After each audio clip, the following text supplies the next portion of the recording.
জীবনে ঠিক ভুল আর খারাপ আর কোনটা ভালো এর তফাৎটা বুঝতে পারি না বলেই আমাদেরকে জীবনে এত কষ্ট সহ্য করতে হয়। আমরা এটা ভুলে গেছি যে আমাদের জীবনে কোথায় পৌঁছতে হবে এবং কোন জায়গাতে আঘাত করলে আমরা আমাদের জীবনে যেটা পেতে চাইছি সেটা পেতে পারবো, সেই জিনিসটা ভুলে গেছি বলে আজ আমরা কষ্ট পাচ্ছি।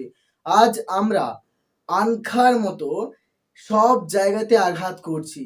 আমরা এটা ভাবছি যে সব জায়গাতে আঘাত করলে বোধহয় এক জায়গাতে পেয়ে যাব, কিন্তু একটা কথা কি জানো, তুমি যে জিনিসটা যেখানে খুঁজে পাবে সেই জায়গাতে আঘাত করলে, সেই সময়ে আঘাত করলে তুমি সেটা পেয়ে যাবে, কিন্তু তার আগে যদি আঘাত করো তাহলে তুমি সেই জিনিসটা কখনোই পাবে না।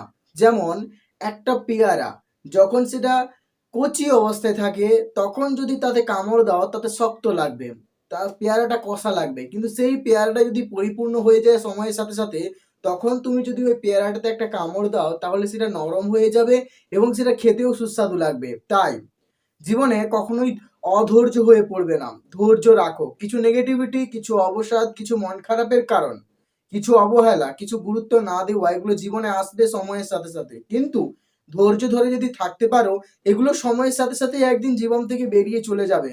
আর সেদিন তোমার জীবনে যে অপূর্ণতাটা রইবে সেটাকেও তারা পূরণ করে দিয়েই যাবে। তাই জীবনে যতই নেগেটিভিটি আসুক, যতই অবসাদ আসুক, কখনোই হতাশ হয়ে ভেঙে পড়বে না, কখনো একাকিত্বেও চলে যাবে না, কখনো ডিপ্রেশনে চলে যাবে না, কখনোই ভাববে না যে তুমি পারবে না। তুমি পারবে, তোমার ভেতরে অনেক ক্ষমতা আছে, চেষ্টা করে দেখো, তবেই পারবে।